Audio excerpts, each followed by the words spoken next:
นี่ครับผมพาเพื่อนผมมาด้วยแล้วนี่คือเทปเพื่อนผลก็จะมาเป็นผู้ร่วมเดินทางในครั้งนี้ก็งั้นไปกันเลยอาจจะไม่ได้ยินเสียงผมเพื่อนผมพูดนะเพราะผมยังไม่รู้วิธีจับเสียงตอนถ่ายอันนี้ผมต้องขอโทษด้วยถ้าใครรู้วิธีทางก็ฝากคอมเมนต์บอกผมด้วยนะงั้นไปเลื่อนกันต่อเลยไป ไปฟังเออโอเคไปบทที่สอง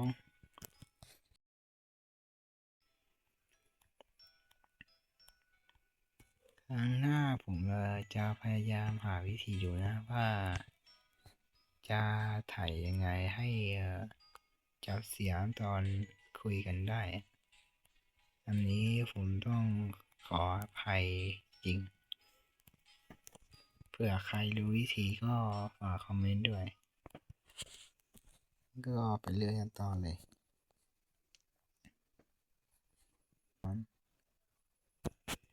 โอเคมาเทปได้ยังอืมไปทางนี้ตามมาที่เมื่อกี้ผมโดนนะ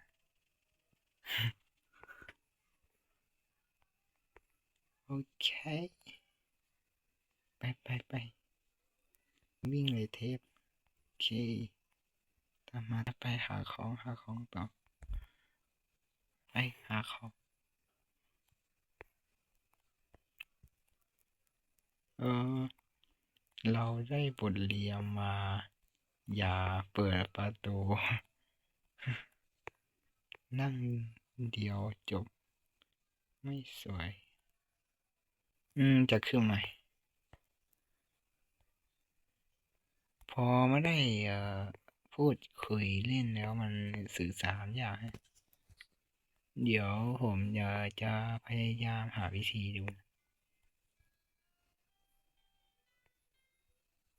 โอ้เอาปิดประตูทำไมนึกว่าคุกกี้อืมเปิดสิเมื่อกี้ผมไม่ได้สำรวจเลยเดินมาละจ้าเอไม่มีอะไรดังรถไฟโอ้แก้ปริศนาเหรออืมตรงนี้หมุนโอเคแก้ฝั่งนู้นนาทีเดี๋ยวผมแก้ฝั่งนี้ให้ตรงนี้เออมันต้องต่อให้เชื่อกันใช่ปะนี่โอเคไม่ตรง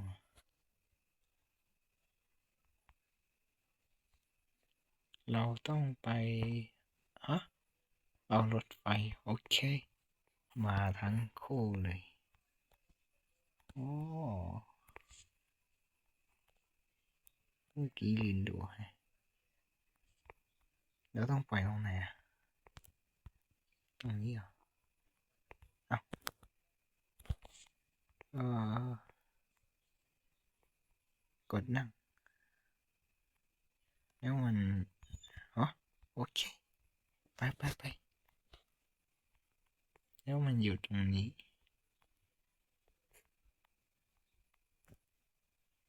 เหมือนตอนเด็กๆนะเนี่ยเอออ๋อต้องเดินไปเก็บโอเคเก็บได้แล้วไปที่ต่อไป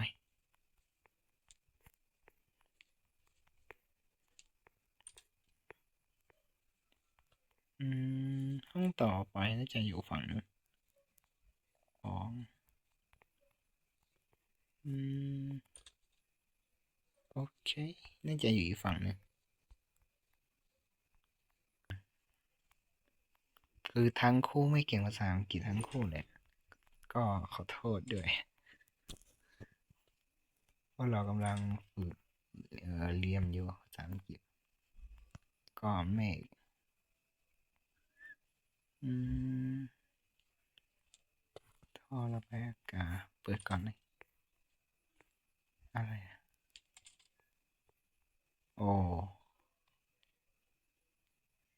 เอาไงต่อไป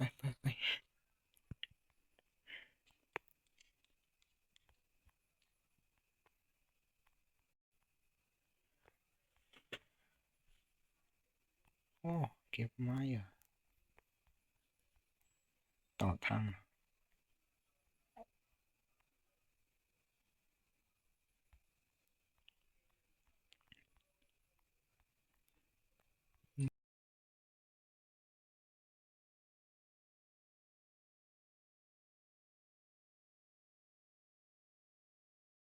เตือนมา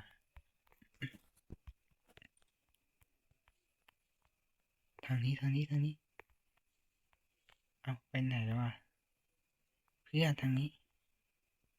นี่ต้องไปต่อนี้อยู่ตรงไหนแล้วเอ๊ะอันนี้เหมือนจะอยู่ในอะไรนะแบบรวมใช่ปะถ้าจำไม่ผิดนะเนี่ยมันเหมือนจะอยู่ในแบบรวมอ่ะโอเคมาโผล่ที่เดือเก็บอืมอ่ะผมขอเรียกเจ้านี่ว่าปุ๋ยแล้วกันมันคล้ายๆดิพอมาห้องนี้ผมค่อนข้างงงนะห้องนี้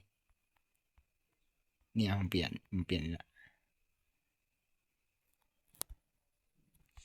ไม่รู้ว่าต้องเอาไปใส่ตรงไหน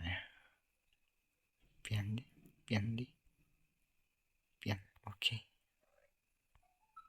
เอ่อ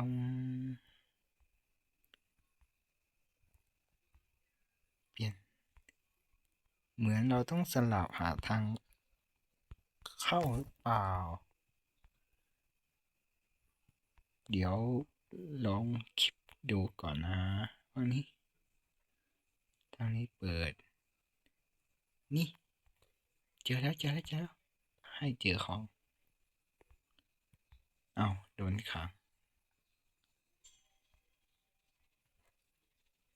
ได้แล้ว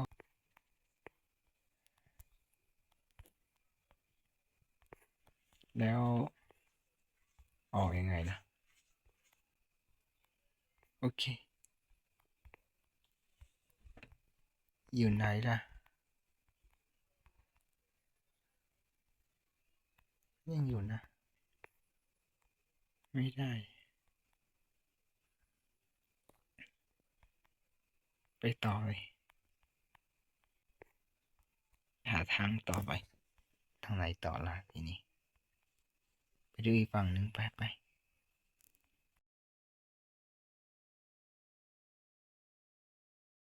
ไอเอ่อกระถาง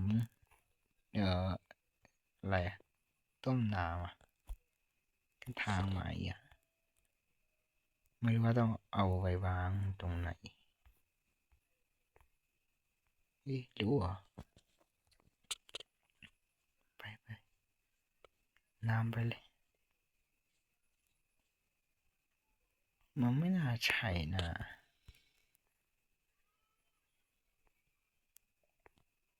เมื่อกี้ผมลองแล้วนะ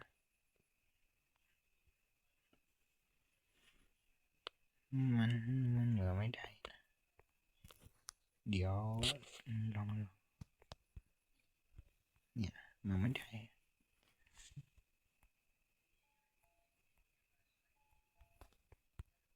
ไม่รู้ว่าต้องเอาไปใส่ตรงไหน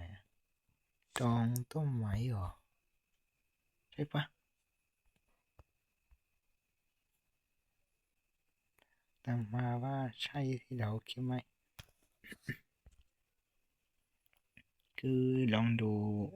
ดินไปที่ฝั่งนู้นดูว่าจะเป็นยังไง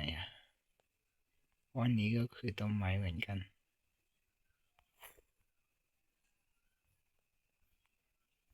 มันไม่ได้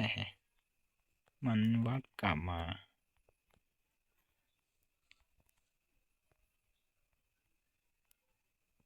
อืม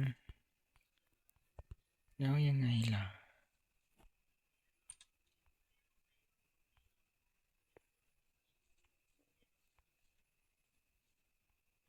อันนี้ห้องเก่า อืม โอ้ นี่ไง โอ้ ได้ละ ไป ที่ต่อไปเลย ที่ต่อไปเลย หาตั้งนานแอบอยู่ โอเค ไป ได้3 ชิ้นน่าจะเปิดประตูได้แล้วมั้งเหมือนเมื่อกี้จะเห็นคำใบ้อะไร นี่ เปิดแล้วดึมันใช่เหรอ มันใช่ประตูนี้เหรอ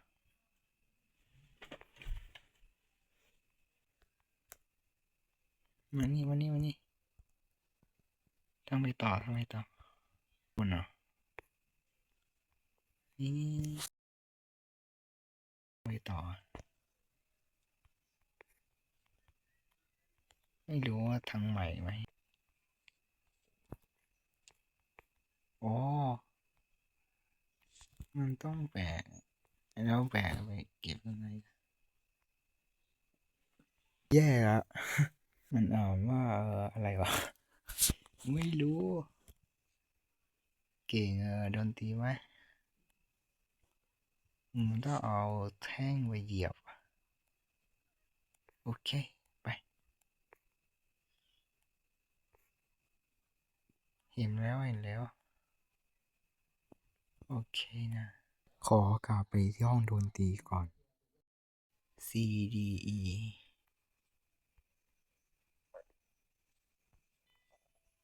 C B G E G G เพื่อนเลC E D D เพื่อน D ไม่ใช่ F ฮะโอเคได้อะนึกว่าจะไม่ได้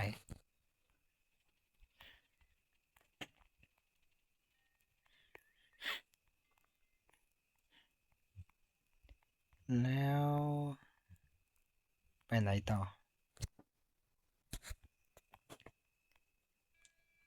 มันมี2 รหัสเหรอ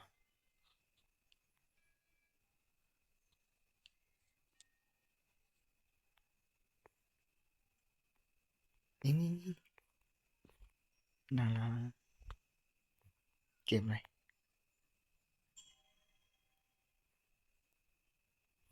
อืม คือมันต้องกลับมาแก้ใหม่เจอของก็กลับมาแก้ใหม่มันชอบเพซเซลอย่างนี้นะมันสนุกอ่ะ กลับไปในห้องแรกก่อนลองไปดูก่อนเหมือนเมื่อกี้เพื่อนจะเอาไปใส่ที่หนึ่งมั้งถ้าจะไม่ผิดนะ ขอดูด้านล่างก่อนนะ เอ๊ะ อะไรนะ ไฟ ต้องหาไฟ หาไฟ แล้วหาไฟจากไหนนะไม่มีเห็นไม่เห็นไฟด้วยซ้ำ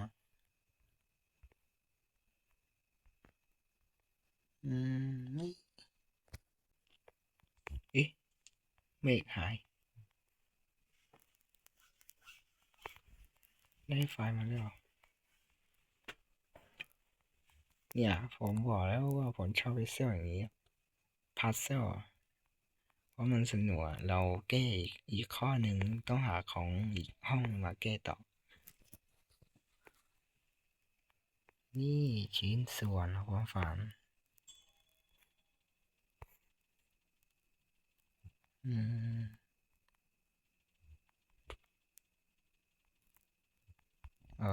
ไม่ออก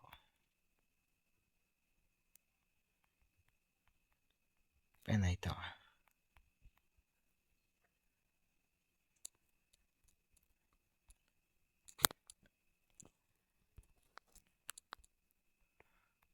ไปไหนต่อล่ะทีนี้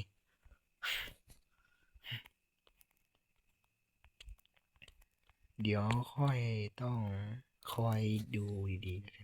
ๆโอเคดูทุกที่ให้ดีๆแล้วกันนะเคไหมเทป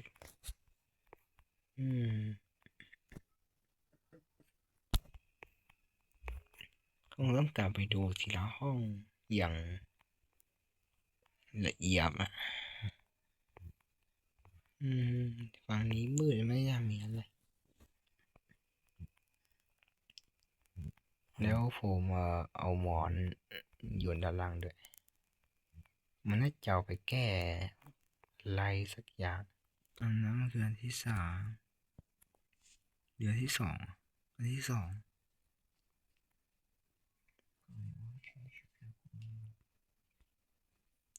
นี้อันที่3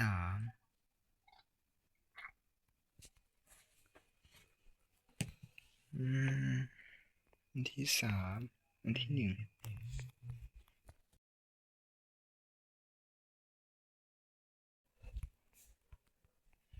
เหลืองที่2 3อันนี้ที่2 3เพื่อนจะเก็บไปหมดแล้วมั้งออกไปดูก่อน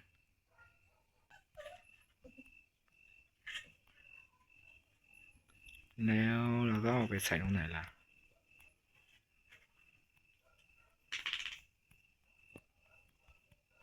ฮะ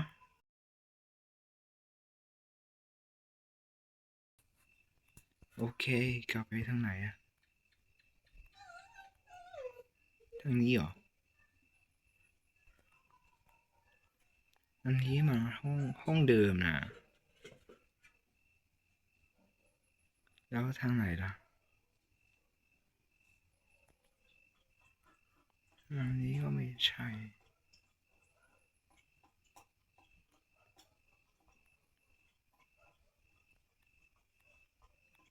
มันไม่มีของนะเป็นห้องแรกอะเนี่ยห้องนี้คือห้องบันไดเออแย่แล้ว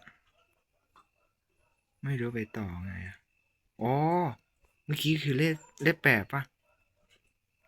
แล้วอันนี้เป็นเลข3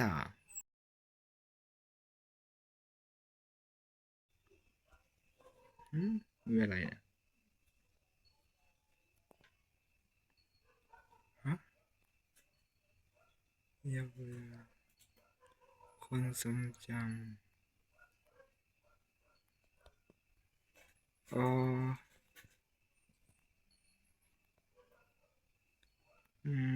ก็ไม่เข้าใจอยู่ดี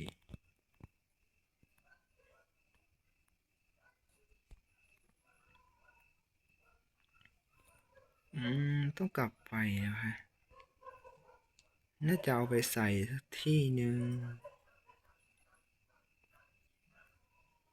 ห้องน้ำมาห้องที่เราลองนะ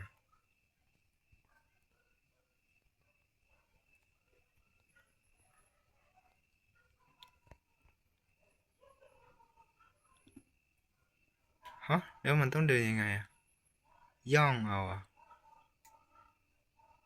อย่านะ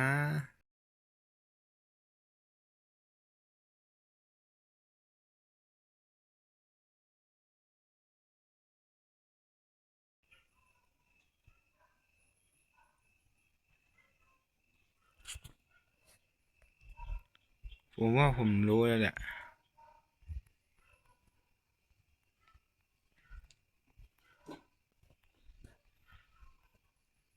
ถ้าตามที่ผมคิดนะ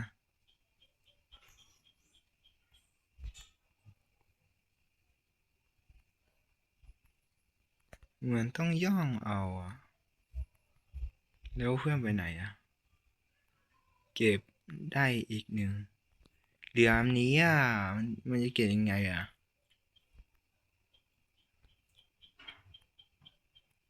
อืมเดี๋ยวค่อยๆย่องไปไปไหนอ่ะไม่ชอบอ่ะอยู่คนเดียวอ่ะ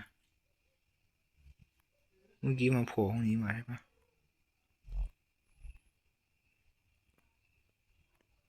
เดี๋ยวค่อยๆเดินไปนะ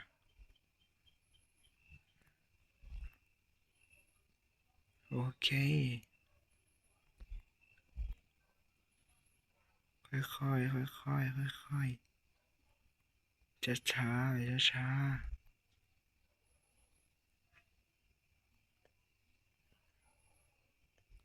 ใกล้แล้วโอเคได้ฮะเดี๋ยวมันมาด้วย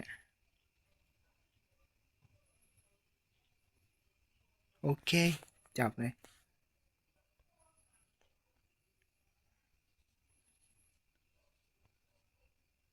ฮะ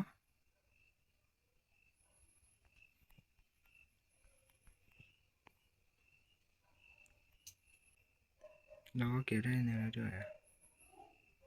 อยู่ห้องแรกอ่ะอยู่ห้องแรกอ่ะแล้วไปอยู่ไหนนะ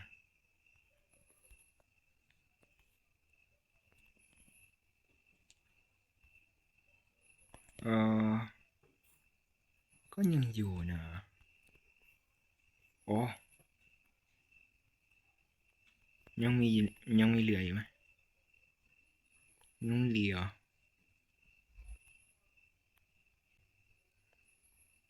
ยังมีอีกไหมอ่ะ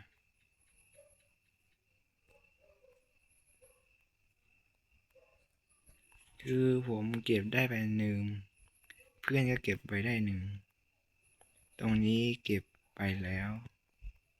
โอเคงั้นไปที่ต่อไปเลยอืผมเชื่อว่า2 ห้องแรกๆน่าจะมีนะ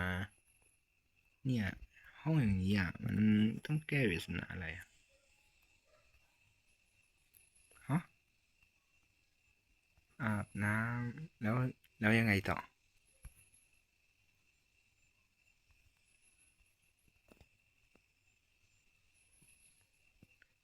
อ้าวยังอยู่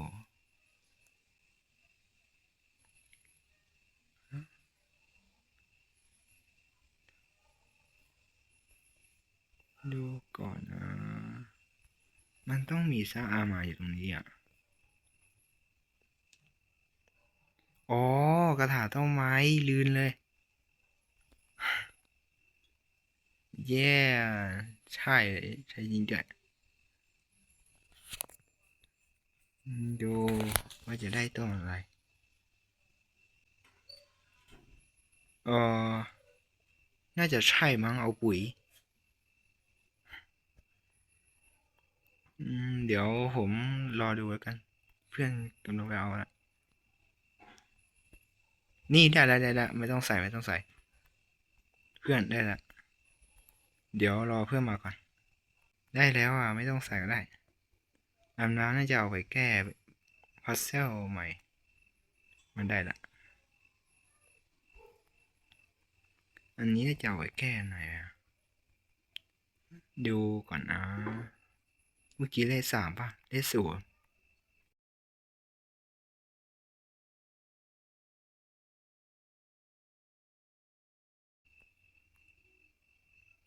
ฮะอ๋อมันต้องแก้พัซเซิลแปดพัซเซิลแล้วประตูเซฟต้องน่าจะเปิดประตูฝั่งนู้นแล้วปะ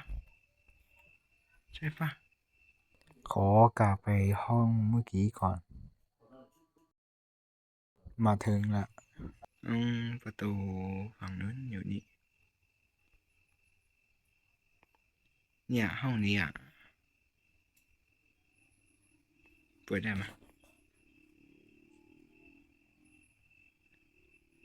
ฮะโอ้ย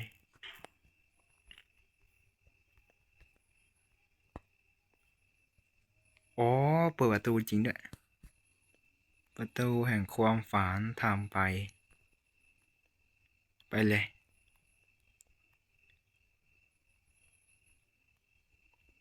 ดูที่ต่อไปว่าจะเป็นยังไงจบแล้วเหรอ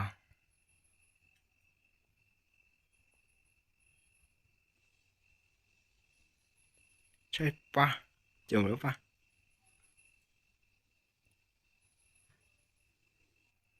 อืม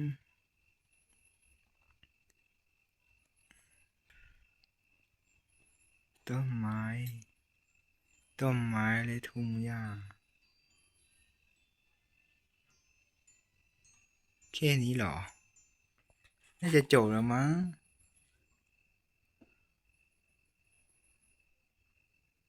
อ๋อ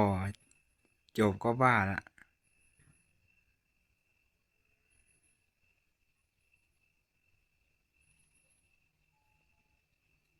โอเคที่ต่อไปน่าจะยากกว่าเดิน2 เท่าผมก็เสร็จตามเหมือนกันนะเพื่อนเอ่อแสงมันจ้าซะเกินมาห้องแรกก็ให้แก้ปริศนาเลยเหรอ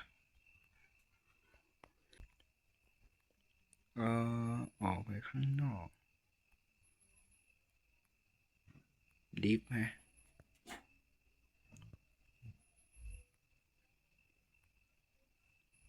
ต้องไปเข้าแคสโซนอะไรอะอาหารอ๋อแย่ละแย่ละอย่างนี้พัซเซิลเยอะแน่ๆ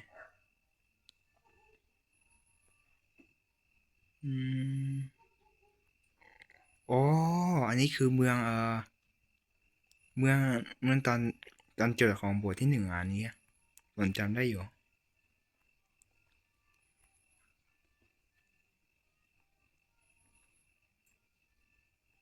ถ้าใครอยากดูบทที่1อีกรอบเดี๋ยวคอมเมนต์มาเดี๋ยวผมกลับไปเล่นให้ดูเลยบทที่1ถ้าอยากดูก็คอมเมนต์มาเลยเดี๋ยวผมทำให้อืม O O 2มีอะไรมีเควกอะไรนะอ๋อมันแสงแสงจ้าเลยน่าจะไม่มีอะไรนะลองเข้าเมืองดูเพื่อนโอเคลองเข้าเมืองดูว่ามีอะไรห้องนี้โล่งน่าจะเป็นแค่ฉากจบมั้งไม่น่ามีพัซเซิลแล้วโอ้ประตูเปิดไปเลยไหมไปเลยไปก่อนเลยเอาเอาห้องเก่านี่ก็วาร์ปเก่า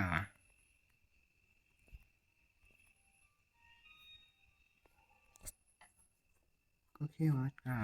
เออน่าจะต้องจบที่นี่แล้วนะ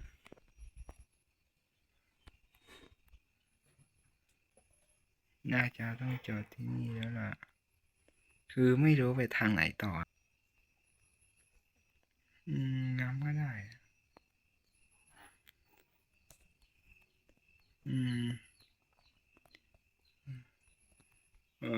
เพราะเราคงต้องจบตรงนี้แหละเพราะหาทางออกนานอะไม่เจอทางออกเลยก็คงต้องมาจบตรงนี้แหละใช่ไหมทีฟต้องจบที่นี่แหละก็ขอในคลิปนี้ก็ขอคนละ1 ไลค์แล้วกันนะและถ้าใครอยากดูบทที่ก็คอมเมนต์มาได้เลยเดี๋ยวผมกลับไปเล่นบทที่1ให้ดูเดี๋ยวจะพาเพื่อนไปด้วยนะผมไม่กล้าเล่นคนเดียวที่2มันมีจุดหนึ่งคือต้องแก้ปริศนาเยอะถ้าทำคนเดียวน่าจะทำนานก็เลยอยากจะว่าพาเพื่อน2 คนไปด้วยถ้าใครอยากดูก็เม้นมาเดี๋ยวทำให้เลย งั้นก็ขอตัดจบคลิปไว้เพียงแค่เท่านี้แล้วกันนะ เอาไว้เจอกันในคลิปหน้าครับ บ๊ายบาย